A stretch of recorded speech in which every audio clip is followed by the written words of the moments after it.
that you, Danielle? Danielle. Finish up. I got a little bit of my headache medicine to finish.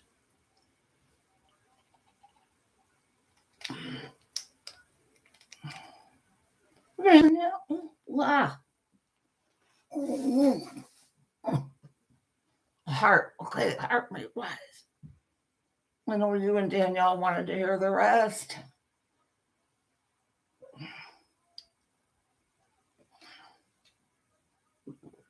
Danielle, get your butt in here, lady. I'm Nicole. You wanted to hear the rest?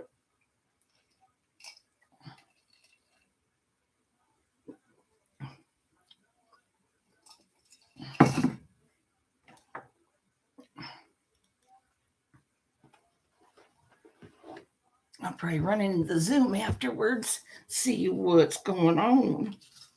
Danielle.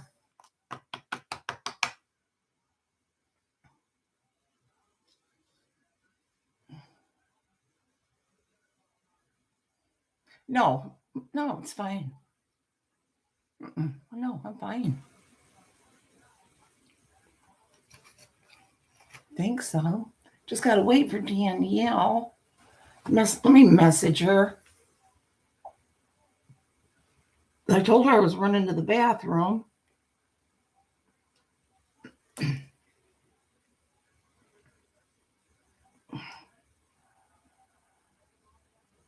Okay, Danielle, where are you? We're waiting.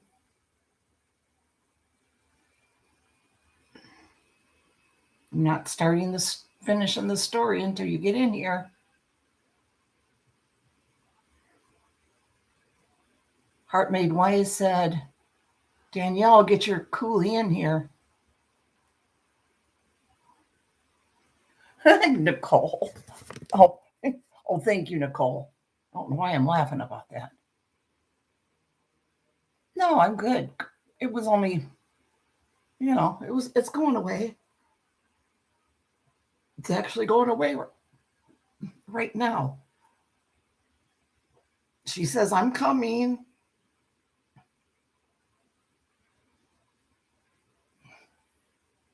We should see her any second.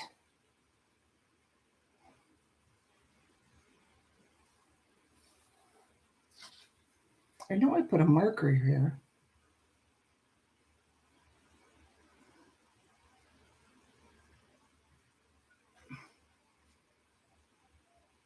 Oh, you're welcome. Glad you guys want to listen. Our little reading nook. With everything that went down, a lot of people don't come anymore. They're mad at me. They don't like me. They hate me. So at least I still have some people that come. What's she saying? Where is it? Where we always are. My channel.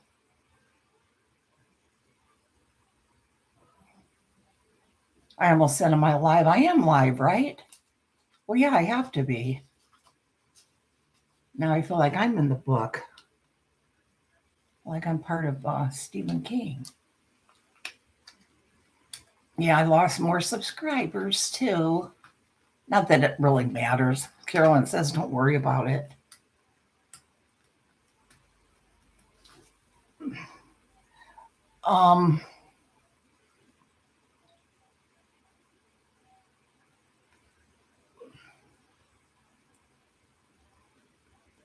Hey, Big Mama.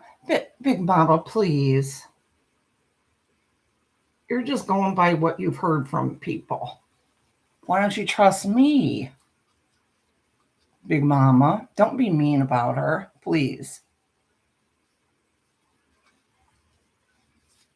I would have everyone if I cut ties with the nut. Come on now, Big Mama. Okay, Danielle's here. Okay.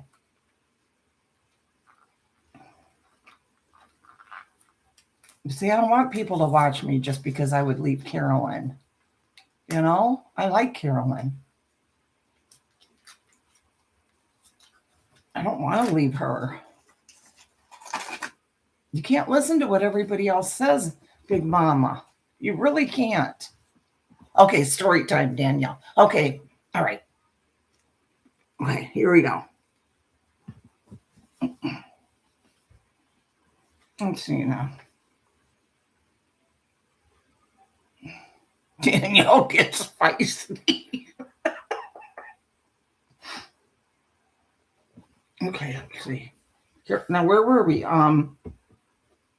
Let's see.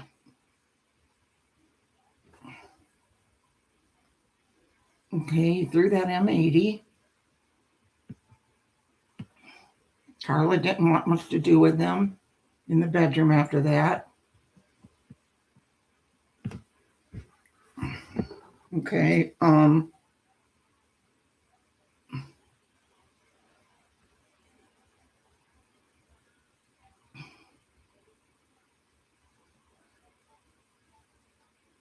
okay, well, probably I did. Okay, I know we is why, or they say it might be a little queer. I don't hate saying that, but well, we can agree to disagree and don't have to be mean about her. You know, I like her a lot. I love her. Okay. Just don't have to talk about her. That cool?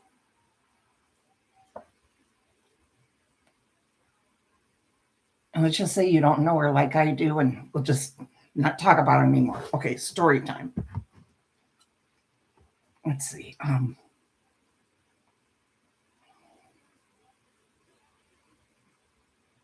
probably did seem a little queer because I made a habit of picking out special boys and giving them extra attention, making friends with them, helping them out. It wasn't hard. A lot of them came from low income homes. Usually, the single parent in those homes was a mom who had to work one minimum wage job or even two or three to keep food on the table. If there was a car, she'd need it. So I'd be happy to pick my current special boy up for the Thursday night conquest meetings and bring him home again after. If I couldn't do that, I'd give the boy bus tokens. Never money, though. I found out early that giving those kids money was a bad idea. Hey, Tam. I've had some success along the way. I had some successes along the way.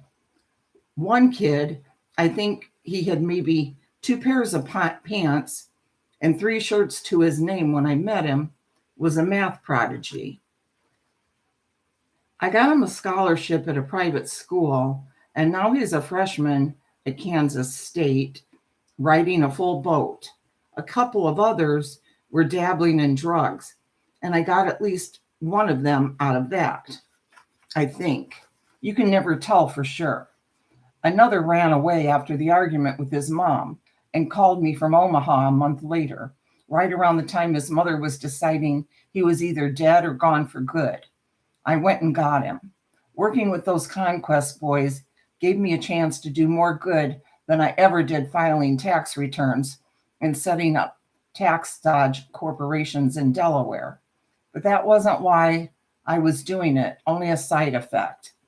Sometimes Mr. Bradley, I'd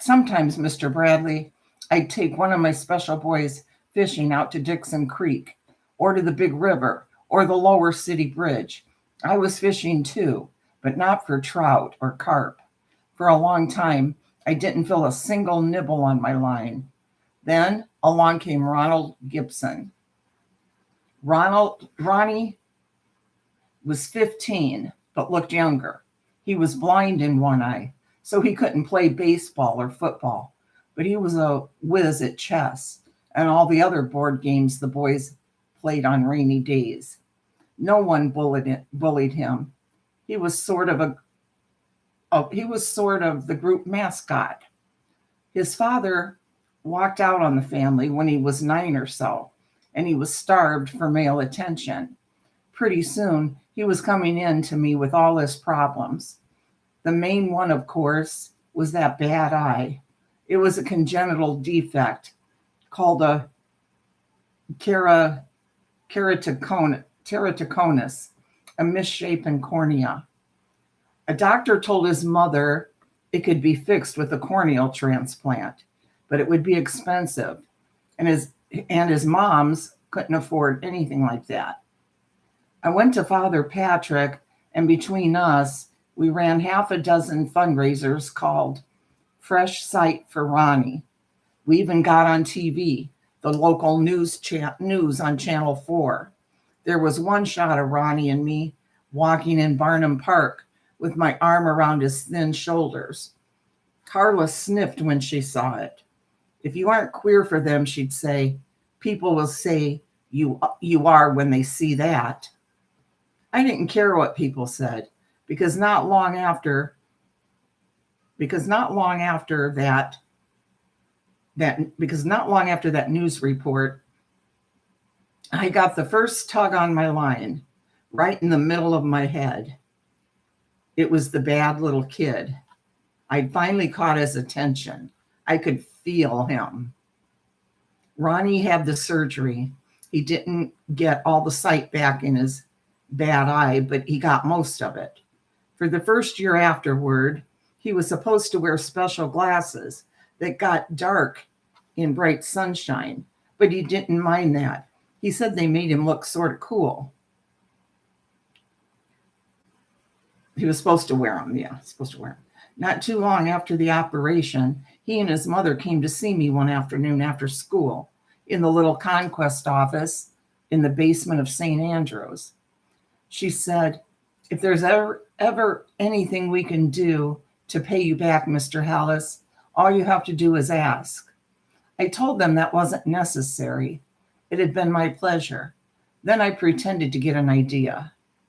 There might be something, I said, just a little thing. What is it, Mr. H? Ronnie asked. I said, one day last month, I parked behind the church and was halfway down the stairs when I remembered I hadn't locked up my car. I went back and saw a kid inside it, rummaging around. I shouted at him, and he was out like a shot with my little change, box, the one I keep in the glove compartment for tolls. I chased him, but he was too fast for me. All I want, I told Ronnie and his moms, is to find him and talk to him. Tell him what I tell all you boys. Stealing's the wrong start in life. Ronnie asked me what he looked like. Short and kind of pudgy, I said. Bright orange hair, a real carrot top. When I saw him, he was wearing gray shorts and a green sweater. Thank you, Danielle. And a green sweater with stripes, the same color as his hair. Mrs. Gibson said, oh my goodness, was he wearing a little hat with a propeller on top?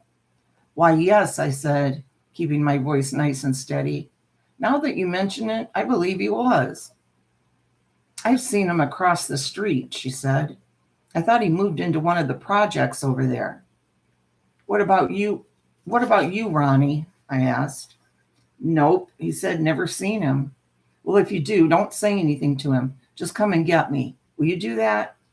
He said he would, and I was satisfied because I knew the bad kid was back, and I knew I'd be around when he made his move.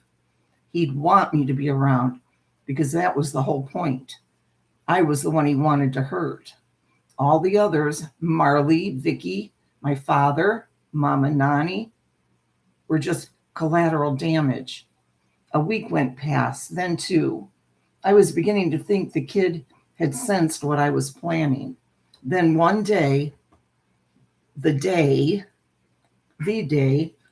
Mr. Bradley, One of the boys ran into the playground behind the church where he was helping a bunch of them set up the volleyball net. A kid knocked Ronnie down and stole his glasses. This boy shouted. Then he ran off into the park. Ronnie's chasing him. I didn't wait, just grabbed up my gym bag. I took it everywhere with me during the years when I had special boys and ran through the gate into Barnum Park. I knew it wasn't the bad little kid who stole Ronnie's glasses. That wasn't his style. The glasses stealer would be as ordinary as the M80 thrower and just as sorry after whatever the bad little kid was planning played out, if I let it play out. Ronnie wasn't an athletic boy, and he couldn't run fast. The glasses stealing boy must have seen that because he pulled up short on the far side of the park, waving them over his head and shouting, "Come and get him, Ray Charles. Come and get him, Stevie Wonder." I could hear the traffic on Barnum Boulevard and knew exactly what that bad boy was planning. He thought what worked once would work again. It was a pair of special glare-reducing glasses instead of a Steve Austin lunchbox, but the basic idea was the same. Later, the kid who took Ronnie's glasses would cry and say he didn't know what was going to happen. He thought it was a joke or a tease or maybe payback for Ronnie pushing the pudgy little Carrot Top down on the sidewalk. I could easily have caught up with Ronnie, but at first I didn't. He was my lure, you see, and the last thing I wanted was to reel him in too soon. When Ronnie got close, the boy doing the bad little kid's dirty work darted through the stone arch between the park and Barnum Boulevard, still waving Ronnie's glasses over his head. Ronnie ran after him and I came third. I jogged as I unzipped my gym bag, but once I had the revolver in my hand, I dropped the bag and went into overdrive. "Stay back," I shouted at Ronnie as I ran past him. "Don't you go one step further." He did what I said, and thank God for that. If anything had happened to him, I wouldn't be here waiting for the needle, Mr. Bradley. I would have killed myself. When I got through the arch, I saw the bad little kid waiting on the sidewalk. He was the same as always. The big kid was handing him Ronnie's glasses, and the bad little kid was handing him a bill. When he saw me coming, he lost the nasty little smirk on those weird red lips of his for the first time, because that wasn't the plan. The plan was Ronnie first, then me. Ronnie was supposed to chase the bad little kid into the street and be hit by a truck or a bus. I was supposed to come last and see it. Carrot Top ran into Barnum Boulevard. You know what it looks like outside the park. At least you ought to, after the prosecution showed their video 3 times at the trial. 3 lanes in each direction, 2 for travel and 1 for turning, with a concrete divider in the middle. The bad little kid looked back when he got to the divider, and by then he was a lot more than startled. That look was pure fear. Seeing it made me happy for the first time since Carla went upsy-turvy down those church steps. One quick glimpse was all I got.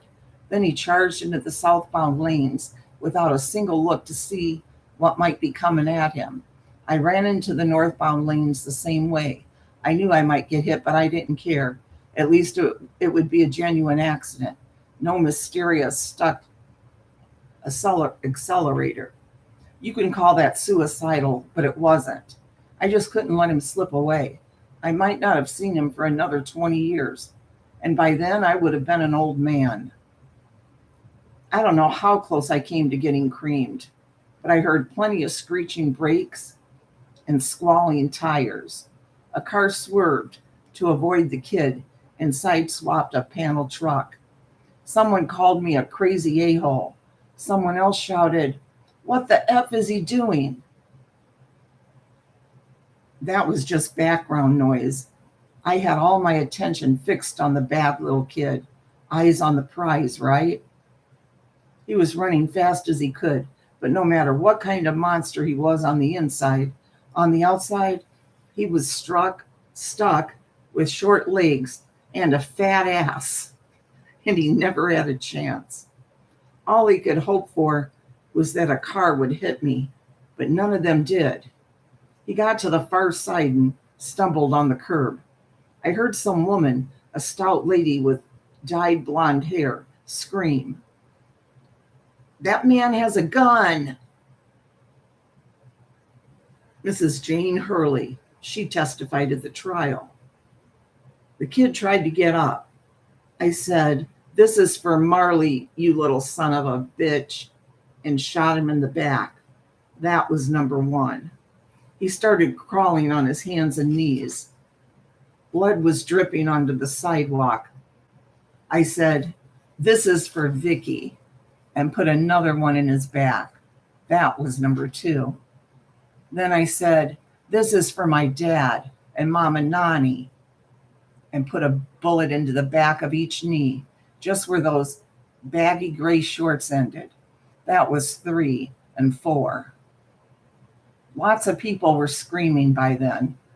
Some man was yelling, "Get it away from him, just tackle him." But no one did. The bad little kid rolled over and looked at me. When I saw his face, I almost stopped. He didn't look 6 or 7 anymore. Bewildered and in pain, he looked no more than 5. His beanie had fallen off and lay next to him on its side. One of the 2 plastic propeller blades was all crooked. My God, I thought, I have shot a blameless child, and he's lying here at my feet, mortally wounded. Yes, he almost got me. It was a good act, Mr. Bradley. Real Academy Award stuff. But then the mask slipped. He could make most of his face all wounded and hurt, but not his eyes. That thing was still in his eyes. "You can't stop me," his eyes were saying. "You won't stop me until I'm done with you, and I'm not done with you yet." "Get the gun away from him, somebody," a woman yelled, "before he murders that child." A big fellow ran toward me. He testified too, I believe, but I pointed my gun at him, and he stepped away fast with his hands raised. I turned back to the bad little kid and shot him in the chest and said, "For baby Helen." That was number 5. By then, blood was pouring out of his mouth and down his chin. My .45 was an old-fashioned 6-shooter, so there was only 1 bullet left. I dropped to one knee in a puddle of his blood. It was red, but it should have been black, like the goo that comes out of a poisonous insect when you step on it. I put the muzzle of the gun right between his eyes. "This is for me," I said. "Now go back to whatever hell you came from." I pulled the trigger, and that was number 6. But just before I did, those green eyes of his met mine. "I'm not done with you," his eyes said. "I'm not, and I won't be until you stop drawing breath. Maybe not even then. Maybe I'll be waiting for you on the other side."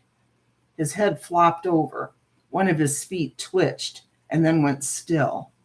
I put the gun down between his body, raised my hands, and started to stand up. A couple of men grabbed me before I could. One of them kneed me in the groin. The other punched me in the face. A few more joined in. One was Mrs. Hurley. She got me at least 2 good ones. She didn't testify about that at the trial, did she? Not that I blame her, counselor. I don't blame any of them. What they saw lying on the sidewalk that day was a little boy so disfigured by bullets that his own mother wouldn't have recognized him, supposing he ever had one. McGregor took Bradley's client back into the bowels of Needle Manor for the midday count, promising to bring him back afterward. "I'll bring you some soup and a sandwich if you want it," McGregor told Bradley. "You must be hungry." Bradley wasn't. Not after all that. He sat waiting on his side of the plexiglass partition, hands folded on his blank legal pad. He was meditating on the ruination of lives. Of the two under current consideration, the demolition of Hallis's was easier to accept because the man was clearly mad. If he had taken the stand at his trial and told this story, and in the same reasonable, "how can you possibly doubt me" tone of voice, Bradley felt sure Hallis would now be in one of the state's 2 maximum security mental institutions instead of awaiting sequential injections of sodium thiopentol, pancuronium bromide, and potassium chloride, the lethal cocktail Needle Manor inmates called Goodnight Mother. But Hallis, most likely pushed over the edge of insanity by the loss of his own child, had gotten at least half a life. It had clearly been an unhappy one, beset by paranoid fantasies and delusions of persecution. But, to bend an old aphorism, half a life was better than none. The little boy was a far sadder case. According to the state medical examiner, the child, who just happened to be on Barnum Boulevard at the wrong time, had been no more than 8, and probably closer to 6 or 7. That wasn't a life. It was a prologue. McGregor led Hallis back, chained him to his chair. We only got a couple pages left. And how much longer? And asked how much longer they'd be, because he didn't want any lunch. But I wouldn't mind having some. Not long, Bradley said. In truth, he only had one question, and when Hallis was seated once more, he asked it. "Why you?" Hallis raised his eyebrows. "Beg pardon?" Daniel. Hi, boom, bow. LMN.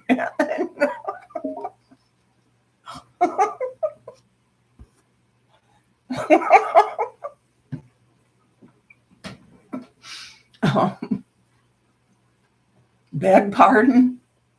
This demon. I presume that's what you think he was. Why did he pick you? Hallis smiled, but it was a mere stretching of the lips. That's rather naive, counselor.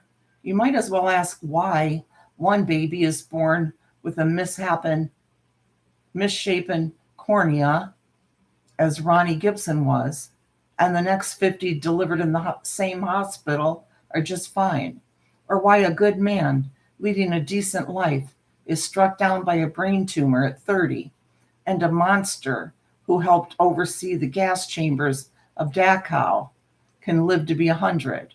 If you're asking why bad things happen to good people, you've come to the wrong place. You shot a fleeing child 6 times, Bradley thought.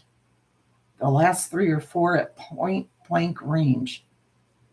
How in God's name does that make you a good person?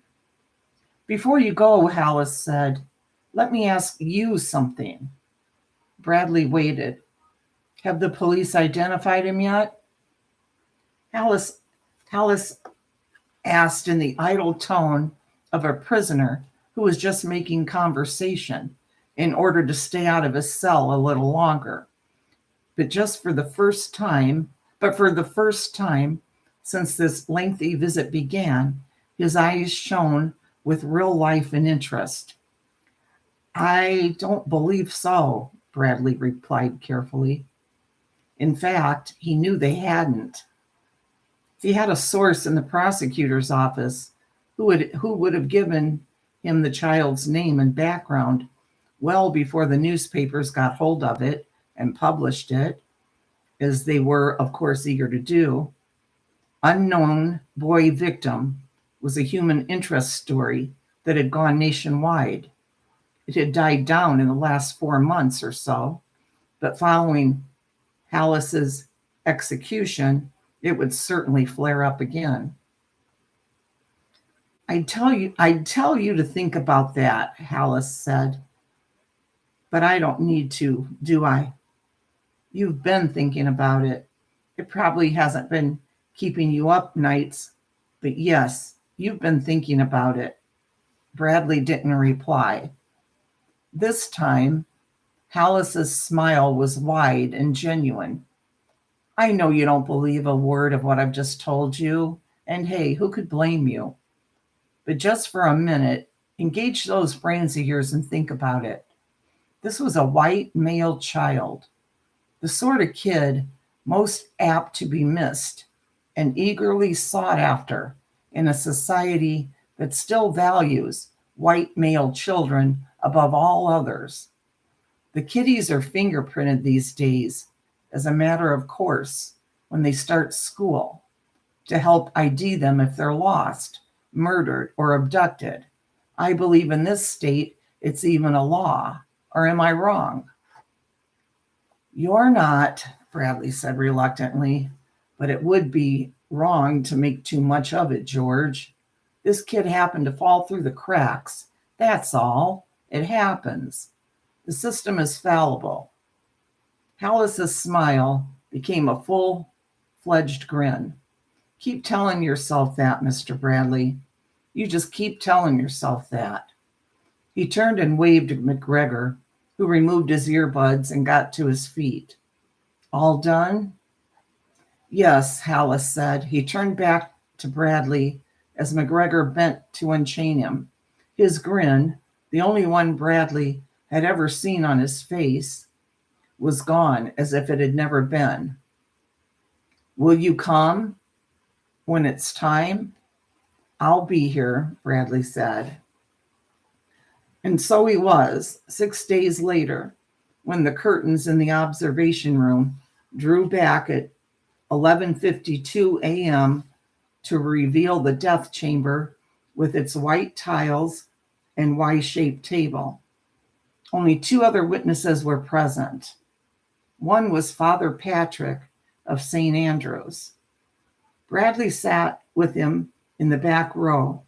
The district attorney was all the way down front with his arms folded across his chest and his eyes never leaving the room on the other side of the window. The execution party, a grotesque term if ever there was one, Bradley thought, was in place. There were 5 in all. Warden Toomey, McGregor, and 2 other guards, a pair of medical personages in white coats. The star of the show lay on the table, his outstretched arms secured by Velcro straps. But when the curtains opened, Bradley's eye was first taken by the warden, who was weirdly sporty in an open-neck blue shirt that would have been more appropriate on the golf course. Wearing a seatbelt around his waist and a 3-point harness over his shoulders, George Hallis looked more ready to zoom off in a space capsule than to die by lethal injection. As per his request, there was no chaplain, but when he saw Bradley and Father Patrick, he raised one hand as far as the wrist straps would allow in a gesture of recognition. Patrick raised a hand in return, then turned toward Bradley. His face was paper pale. Have you ever attended one of these? Bradley shook his head.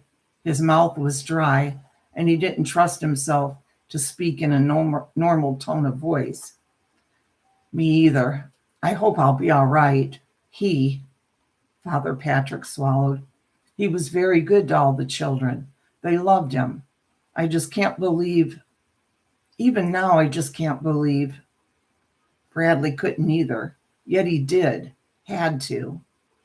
The DA turned to them, frowning like Moses above his crossed arms. Zip your lips, gentlemen. Hallis looked around the last room he would ever inhabit. He seemed bewildered, as if he wasn't quite sure where he was or what was happening.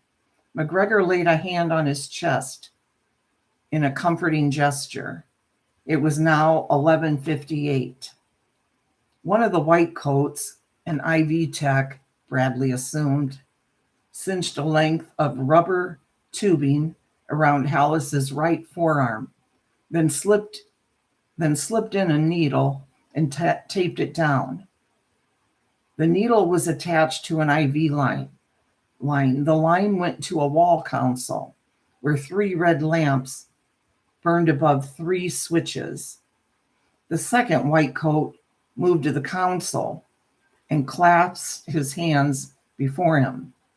Now, the only movement in the death chamber came from George Hallis, who was blinking his eyes rapidly. Are they doing it? Father Patrick whispered.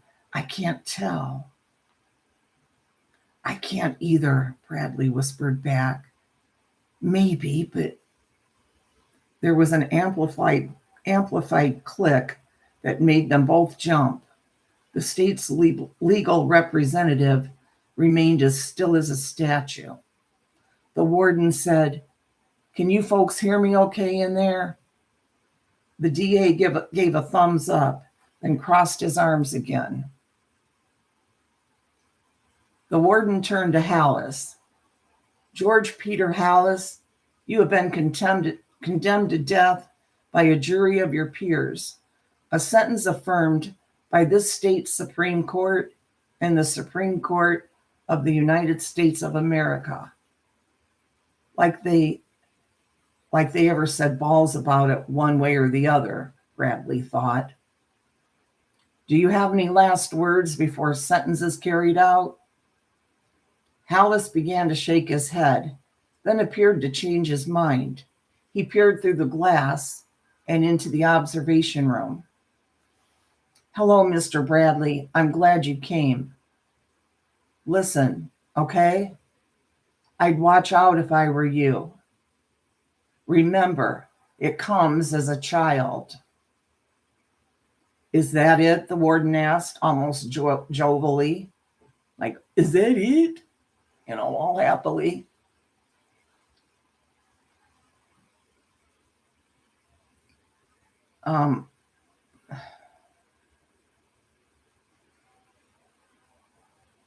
Hallis regarded the warden. One more thing, I guess. Where in the Christ did you get that shirt? Warden Toomey blinked as if someone had suddenly flicked cold water in his face, then turned to the doctor. Are you prepared? The white coat standing beside the panel nodded. The warden recited a mouthful of legal rigmarole, checked the clock, and frowned. It was 12:01 p.m., which made them a minute late.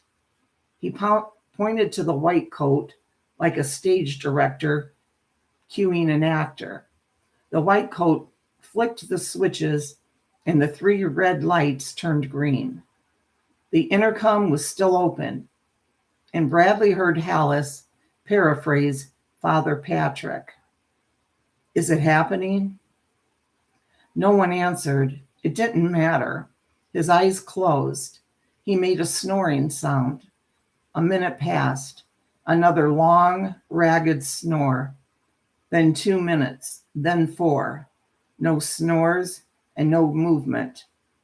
Bradley looked around. Father Patrick was gone. A cold prairie wind was blowing when Bradley left Needle Manor. He zipped his coat and stood taking long breaths, trying to get as much outside as possible into his insides and as fast as he could. It wasn't the execution per se, except for the warden's bizarre blue shirt. It had seemed as prosaic as getting a tetanus shot or a shingles vaccination. That was actually the horror of it. Something moved at the corner of his eye in the chicken run where the condemned prisoners took their exercise, except there wasn't supposed to be anyone there. Exercise periods were canceled on days when an execution was scheduled. McGregor had told him this, and sure enough, when he turned his head, he saw the chicken run was empty. Bradley thought, it comes as a child. He laughed. He made himself laugh. It was just a well-deserved case of the whim-whams, no more than that. As if to prove it to himself, he shivered. Father Patrick's elderly Volvo had departed. There was no car but his own in the small visitors' parking lot adjacent to Needle Manor. Bradley walked a few steps in that direction, then whirled suddenly toward the chicken run, the hem of his overcoat flapping around his knees. No one there. Of course not. Jesus Christ. George Halas had been mad. And even if his bad little kid had been real, he was dead now. 6 shots from a 45 pretty much guaranteed dead. Bradley resumed walking, but when he got around the hood of his car, he once more came to a halt. An ugly scratch ran all the way from his Ford's front bumper to the rear left taillight. Someone had keyed his car. In a maximum security prison where you had to pass 3 walls and like a number of checkpoints, someone had keyed his car. Bradley first thought of the DA, who had sat there with his arms crossed over his chest. A portrait of Talmudic's self-righteousness, but the idea had no logic to support it. The DA had gotten what he wanted after all. He had watched George Halas die. Bradley opened the car door, which he had not bothered to lock. He was in a prison after all, and stood stock still for several seconds. Then, as if controlled by a force outside himself, his hand rose slowly to his mouth and covered it. Oh, God.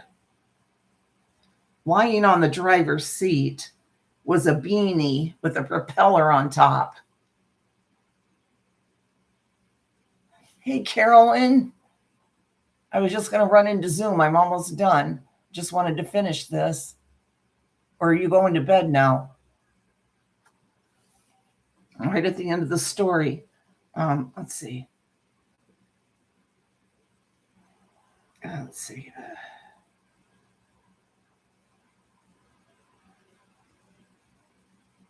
Lying on the driver's seat was a beanie with a propeller on top. One of the 2 plastic blades was crooked. At last he bent and plucked it up, tweezing it between 2 fingers, just as Halas had done. Bradley turned it over. A note had been tucked inside, the letters crooked and bunched together and down slanted. A kid's printing. And it's all in capitals. Keep it. I have another one. He heard a child's laughter, high and bright. He looked toward the chicken run, but it was still empty. He turned the note over and saw another, even briefer communique. And it said, "See you soon." The end.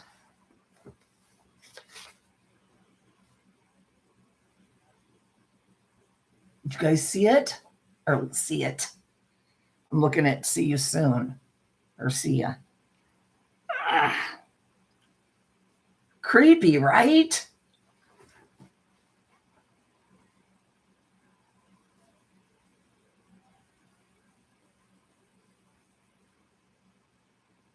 Pretty good.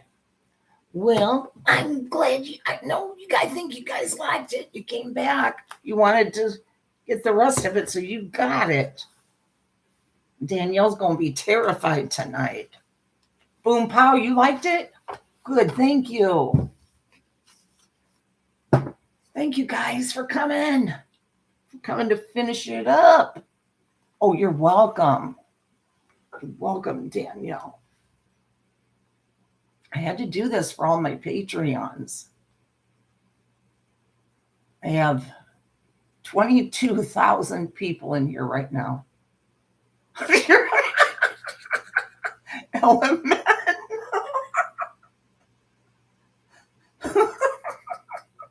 Danielle. I do, just a little bit of a headache, no big deal. Okay. Bye, guys. Boo.